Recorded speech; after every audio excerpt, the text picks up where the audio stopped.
Friends, welcome back to my channel. इस video में मैं आपको क्लास 6 का chapter number 3 motions of the earth पढ़ाने जा रही हूँ। तो हम पिछले चैप्टर में हमने पढ़ा था कि लैटिट्यूड्स लॉन्गिट्यूड्स क्या होते हैं, अर्थ के हम टाइम जोन्स कैसे डिवाइड करते हैं। तो आज हम इस चैप्टर में पढ़ेंगे कि अर्थ की कितने टाइप की मोशंस होती हैं और उससे क्या फ़र्क पड़ता है हमारे वेदर पर, ठीक है, और हमारे क्लाइमेट पर। तो as you know that the earth has two types of motions. आपको पता है अर्थ की दो टाइप की मोशंस होती हैं, एक रोटेशन और एक रेवोल्यूशन। रोटेशन क्या होती है, जैसे ये अर्थ है, ठीक है, तो ये अपने एक्सिस पर यहीं ऐसे लट्टू की तरह घूमती रहेगी, तो this is called rotation. Other is revolution. Revolution यानी ये जो सन है ये खुद भी घूम रही है, घूमते घूमते घूमते घूमते घूमते इसके चारों ओर भी घूम रही है, दिस इज कॉल्ड रेवोल्यूशन। ठीक है, तो दो टाइप की मोशन हो गई, एक रोटेशन अपने एक्सिस पर जो घूमती है, और रेवोल्यूशन जो कि एक फिक्स पाथ पर सन के चारों ओर अपने ऑर्बिट में यानी अपने रास्ते पर घूमती है।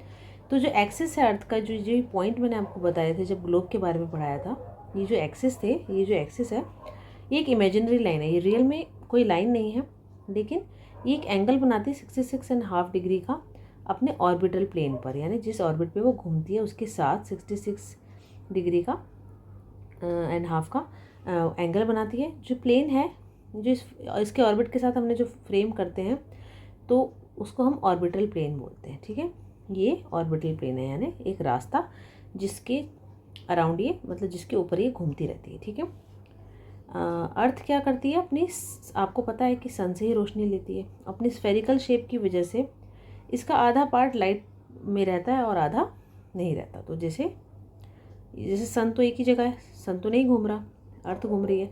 अर्थ घूम के जिस साइड सन के सामने आई तो इस पार्ट पर रोशनी हो गई और दूसरे पार्ट में अंधेरा रह गया। ठीक है, तो जिस पार्ट पे रोशनी आ गई वहाँ पर क्या होता था, उसको बोलते हैं सर्कल ऑफ इल्यूमिनेशन। ठीक है, तो ये सर्कल है, ये does not coincide with the axis as you see, and the earth takes about 24 hours to complete one rotation around its axis. तो 24 घंटे लगते हैं, ठीक है, ऐसे पूरा घूमने में। तो एक साइड जब रात हो गई दूसरी साइड दिन होगा, सॉरी जहाँ दिन हो गई यहाँ रात, और जब ये घूम के ये पार्ट यहाँ आ गया तो और ये पीछे आ गया तो यहाँ दिन और यहाँ रात होने लग जाएगी, क्योंकि सन अब उसके सामने आ जाएगा, दूसरे पार्ट के सामने। ठीक है, तो जो ये पीरियड है रोटेशन का, यानी एक 24 घंटे में जो अपना एक रोटेशन कंप्लीट करती है, इसको हम अर्थ डे बोलते हैं। तो ये डेली मोशन है अर्थ की। ठीक है, अब क्या होगा कि अर्थ अगर रोटेट ही ना करे तो क्या होगा, जिस पार्ट पर सन रहेगा हमेशा, यहाँ दिन ही दिन रहेगा, और दूसरे पार्ट पर सन की रोशनी नहीं जा रही है वहाँ रात ही रात रहेगी। तो इससे क्या होगा, एक जगह पर गर्मी ही गर्मी, दूसरी जगह पर ठंड ही ठंड। ठीक है, तो लाइफ नहीं रह पाएगी। ज़्यादा गर्म जगह पर भी लोग नहीं ज़िंदा रह सकते और ना ही ज़्यादा ठंडी जगह पर लोग ज़िंदा रह पाएंगे, और इवन लाइफ वहाँ ख़त्म हो जाएगी।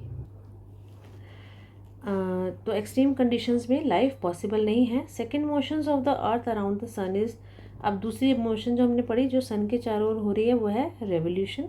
इसमें लगभग 365 एंड 1/4 डेज लगते हैं। ठीक है, तो जो 1/4 डेज हैं इनको हम जब ऐड करते जाते हैं तो एक 4 साल में जाके क्या होता है, देखिए वी कंसिडर ये हमको एक साल पता है 365 डेज़ का होता है, और इसकी जो 6 आवर्स जो ये बनते हैं 1/4 यानी 24 का 1/4 हमारे 6 आवर्स ही बनते हैं, तो 6 आवर्स को भी इग्नोर करते जाते हैं। ठीक है, इसलिए क्योंकि हमको आसानी रहती है दिन को काउंट करने में। ठीक है, अब है 6 hours saved every year are added to make 1। अब हर साल जो 6 आवर्स करके 4 साल तक जुड़ गए तो मिलके फिर एक 24 आवर्स बन गए। तो जो हर चौथा साल है उसमें एक दिन ऐड हो जाता है, तो हम उसको लीप ईयर बोलते हैं। ठीक है, तो हमने अपनी कन्वीनियंस के लिए उसे फरवरी में ऐड कर दिया।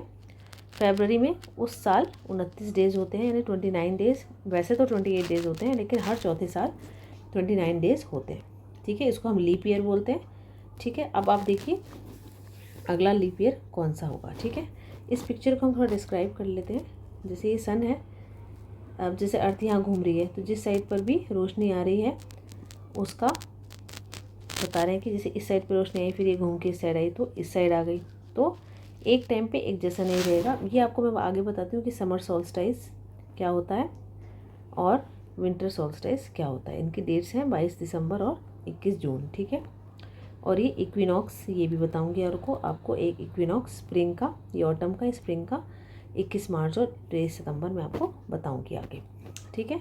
तो इस फिगर में आपने देखा कि अर्थ तो अपने एलिप्टिकल ऑर्बिट पर यानी कि इसकी इस रास्ते पर घूम रही है, ठीक है, सन के चारों ओर। अब आप देखिए अपने पूरे ऑर्बिट में अर्थ एक ही डायरेक्शन में ऐसे झुकी है, एक साइड, जैसे इस साइड झुकी है, इस साइड झुकी है, इस साइड झुकी है, ठीक है, झुकी एक ही साइड है। तो एक ईयर को हम समर, विंटर, स्प्रिंग, ऑटम में डिवाइड कर देते हैं। तो सीजन्स क्यों चेंज होते हैं?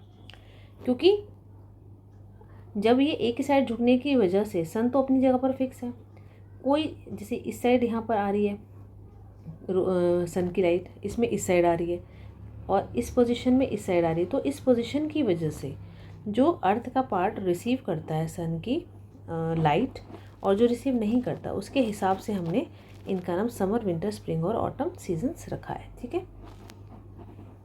जैसे कि उस फिगर को आप देखिए तो आप देखेंगे 21 जून को नदर्न हेमिस्फेयर थोड़ा टिल्टेड है सन की तरफ, और जो रेज हैं सन की वो डायरेक्टली ट्रॉपिक ऑफ कैंसर पे पड़ रही है। तो इस वजह से यहाँ ज़्यादा हीट होती है।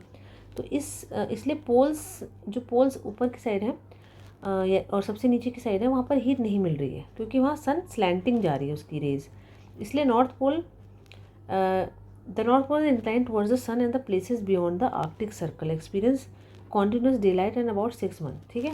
इस टाइम पे क्या है, जब नॉर्थ पोल इंक्लाइन होता है सन की तरफ तो कम से कम आर्कटिक सर्कल के बियॉन्ड, यानी हमारा जो ये बनाया था हमने, ये आर्कटिक सर्कल था हमारा, ठीक है, ये वाला, और ये अंटार्कटिक सर्कल था, ठीक है। इसके बाहर जब सन की पूरी रेज यहाँ पड़ रही है 6 महीने तक, तो यहाँ पर डे लाइट रहती है और लार्ज पोर्शन जो नॉर्दर्न हेमिस्फीयर का है, ठीक है, यहाँ पर लाइट मिलती रहती है। It is summer in the regions north of the equator, ठीक है। अब इक्वेटर के नॉर्थ साइड पर यहाँ पर समर होती है उस टाइम, ठीक है। और सदर्न हेमिस्फीयर में उस कंडीशन में उल्टा होता है क्योंकि यहाँ सन की रेज तो पड़ ही नहीं रही है, तो इसमें क्या होता है, विंटर होता है, नाइट्स लॉन्गर होती हैं डेज से।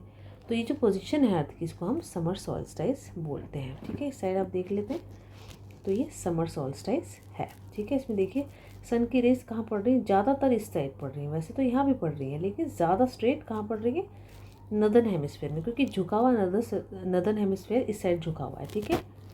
तो ये समर सॉल्स्टाइस है। सेम इसकी ऑपोजिट कंडीशन होती है विंटर सॉल्स्टाइस में। उसमें क्या होता है, 22 दिसंबर को ट्रॉपिक ऑफ कैप्रिकॉर्न में डायरेक्ट सनलाइट साउथ पोल को यानी ज़्यादा रिसीव होती है। देखिए ये साउथ पोल की साइड ज़्यादा आ रही है, ये इसका पार्ट ज़्यादा सन की साइड है, ये थोड़ा दूर हो गया है, ठीक है।